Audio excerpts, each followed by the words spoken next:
Avant de se rendre à la COP26 de Glasgow, les dirigeants des pays du G20 ont réaffirmé dimanche les objectifs de l'accord de Paris, tout en revoyant légèrement à la hausse les ambitions climatiques. L'augmentation des températures doit se limiter à 1,5 degré par rapport à l'ère pré-industrielle, alors que l'accord de Paris avait fixé un plafond à 2 degrés. En revanche, le G20 reste flou sur le délai fixé pour atteindre la neutralité carbone, le communiqué final évoquant seulement le milieu du siècle. Mario Draghi, Premier ministre italien et président du G20, salue le succès de ce sommet.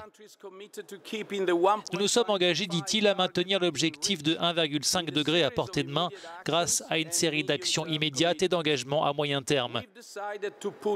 Nous avons décidé de laisser le charbon derrière nous, en commençant par cesser de financer tout nouveau projet utilisant le charbon pour produire de l'électricité. Ces financements cesseront d'ici la fin de cette année. Les engagements du G20 laissent en revanche sur leur faim les organisations de défense de l'environnement qui espèrent davantage d'ambition des gouvernants lors de la COP26. Le Premier ministre britannique Boris Johnson est conscient des enjeux et des attentes qui pèsent sur les dirigeants du monde. Si Glasgow échoue, dit-il, c'est l'ensemble du dispositif qui échoue. L'accord de Paris, le seul mécanisme viable au monde pour faire face au changement climatique, se retrouvera alors sous la ligne de flottaison.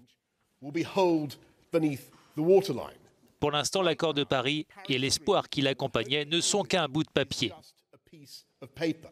Rarement la pression environnementale n'avait été aussi forte sur les plus grandes puissances économiques mondiales, une minorité de pays qui représentent pourtant à eux seuls 80% des émissions totales de gaz à effet de serre.